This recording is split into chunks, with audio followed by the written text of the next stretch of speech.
The NBA Fun Rankings, Watchability Rankings, League Pass Rankings, whatever you want to call them. In today's video, I'm going to be ranking all 30 NBA teams based on how excited I am to watch them play this season. Not necessarily who the best teams are, not necessarily who the most interesting teams are, but the teams that when it comes time to watch some basketball, I'm most looking forward to putting on. We're going to start, as we always do with these ranking videos, in the very bottom tier. And for me, it's actually pretty easy to rank these teams in the D tier, beginning with the Charlotte Hornets. Now, I thought about bumping them up to C because LaMelo is exciting and he's interesting and they have really good announcers. Not that that really plays into this, but that's something that I think about.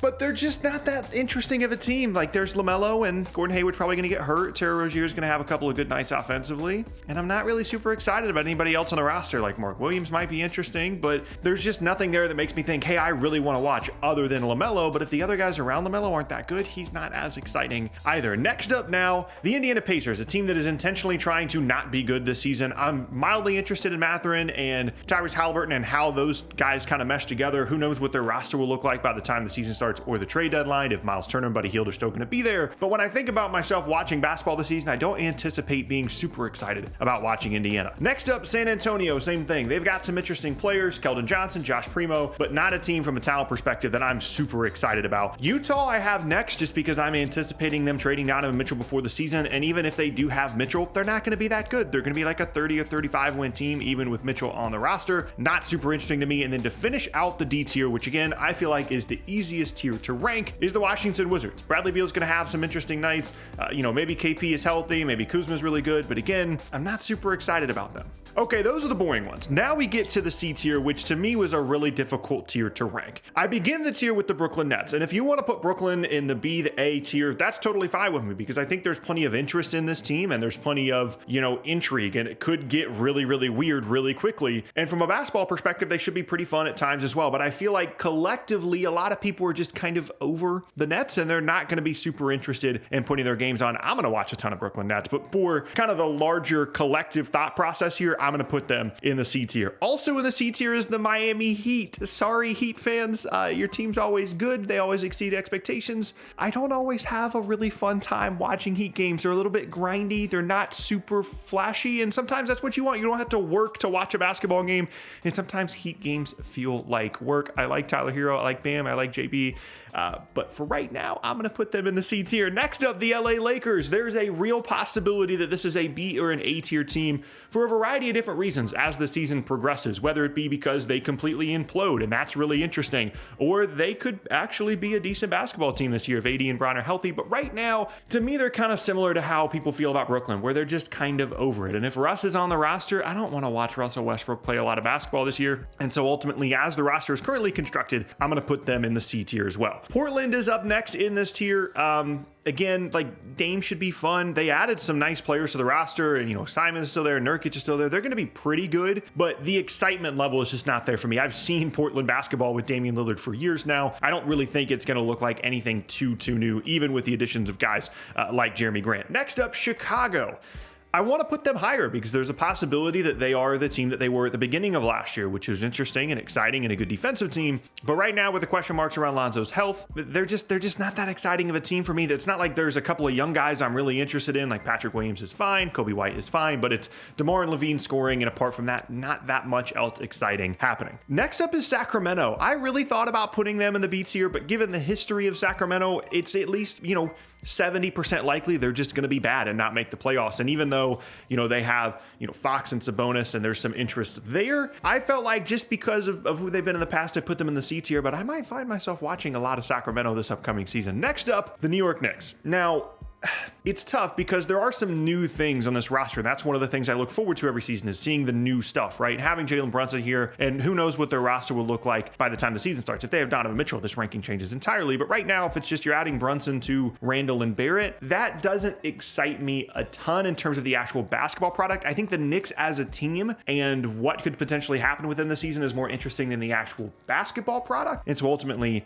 I put them in the C tier. Now we get to the B tier. And for me, this was a another one that was pretty similar in terms of how easy it was to rank them. The A and the S tiers were tough, but B and D I felt like were pretty easy. I went with the LA Clippers to begin this tier, and it's kind of a theme for the first couple of teams in this tier. This is just good basketball. Like, it's not the most exciting thing of all time. Like, I'm interested in Kawhi and Paul George, and I think they're championship contenders and all that. Like, they're more interesting to me than Miami, but if I'm putting their game on, I'm expecting to just see good basketball, and so that's why they're in the B tier. Same thing with Milwaukee. I love Giannis. The rest of the roster is pretty old. It's going to be good basketball. It's going to be fun. It's going to be exciting, but not necessarily like, oh, what's this new thing that they're doing here? Or here's this young guy that's really, up and coming. Nothing really like that on the Bucks roster. Phoenix, same thing. Like, I'm interested in how the Ayton, Chris Paul, Booker dynamic works out this year, but their roster is pretty much the same and not a ton of interest there.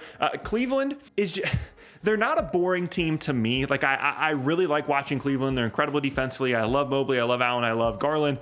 But generally, I feel like people think that they're kind of boring, and so I bump them down. For me, they'd probably be more in the A tier. But again, some of the collective thought went into this. Some of this is a consensus ranking, and so I bumped them down just one spot. And then surprisingly, I put Oklahoma City in this tier because before Chet's injury, I certainly would have put them in the A tier because I'm really excited to see what Chet looks like. But now, I mean, Giddey is going to be interesting, Shea, but who knows if they're going to actually try and be good? Like, if we get partway through the year and OKC is around 500, I think that's interesting. Then I'm bumping them up. But right now, given Chet's injury, it's possible that they just win 25 games this year and they shelve Shea halfway through the year. Same thing with Giddey. And that's just not interesting to me. So they're going to be in the B tier for now. Next up now, the A tier. The A and the S tier. The A tier specifically has a lot of teams in it because there's just a lot of teams I'm really excited about and I'm really interested in. And there's a theme here comparing these top two tiers to the rest of the groups, and that is there's a lot of new stuff that I'm really excited and interested to see what will happen with. But we begin this tier with the Philadelphia 76ers. Now, I initially had them in the B tier because at times they can be a little bit like the Heat, where their games are a little bit grindy and they're not super aesthetically pleasing to watch, as great as Joel Embiid is.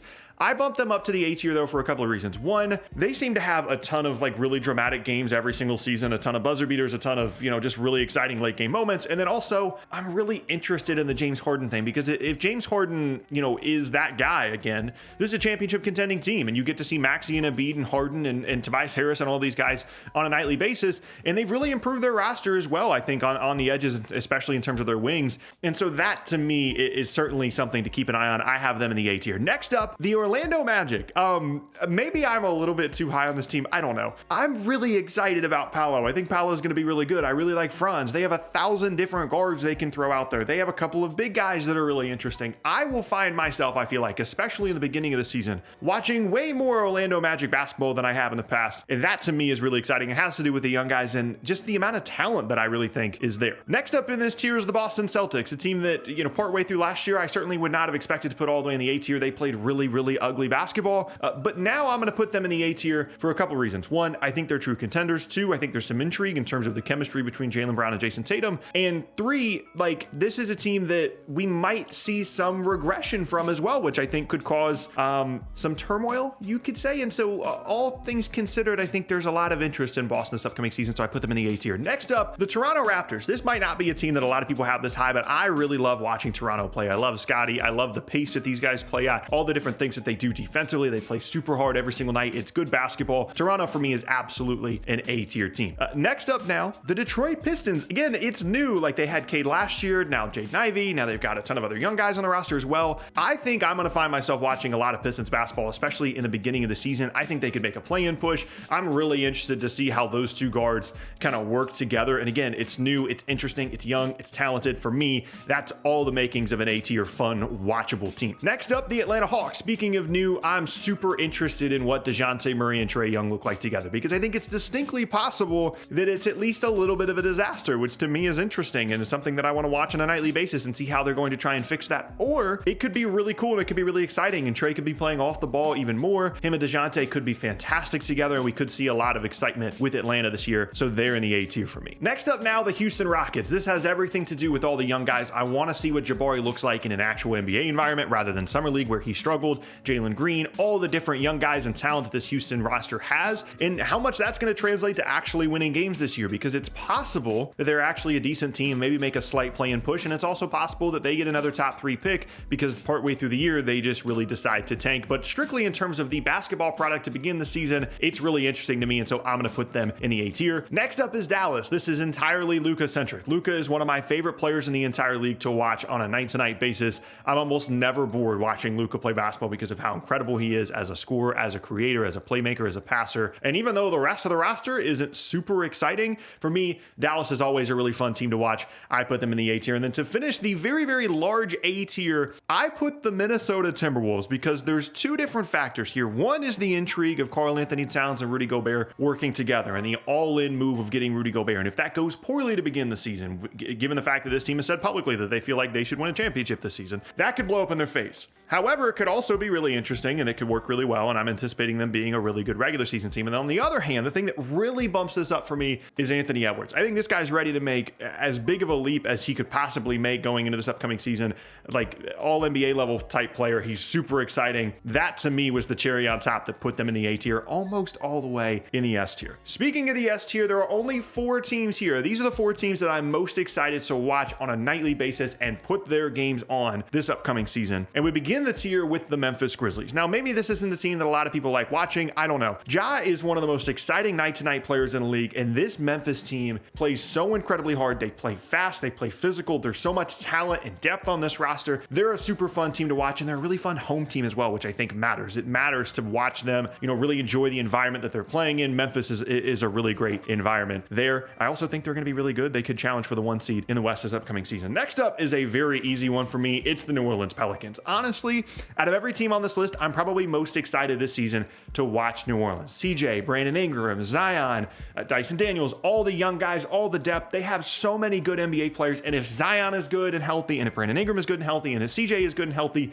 this could be a top 4 team in the West. Like, I know that that's a really high ceiling for a group that we haven't seen really do it over the last couple of seasons, and you're counting on health and all these different things. But in the best case scenario version of what New Orleans could be this season, they could be a conference finals team, realistically. And to me, that much talent, I think they're the most talented roster in the league, is something you have to watch on a night-to-night basis. So one, I'm going to be watching them on opening night because they play the Nets their first game, but just in general, be watching a ton of Pelicans, assuming they're healthy this upcoming season. 2 teams left now. The Denver Nuggets also find themselves in the S tier for 2 reasons. One, I love watching Jokic play. He's one of my favorite players in the league. They play differently than almost any other team in the league, and uniqueness to me is important in my watchability rankings because a lot of teams do play the exact same way. It's one ball screen and everybody attacks and kick out and shoot threes and things like that. Denver's different, at least a lot of the time, because of the way that Jokic plays. And then the return of Jamal Murray and Michael Porter Jr., and this to me is a sleeper championship team, and I'm going to be paying a lot of attention to them night to night to see kind of what they look like, especially to begin the season. And last up,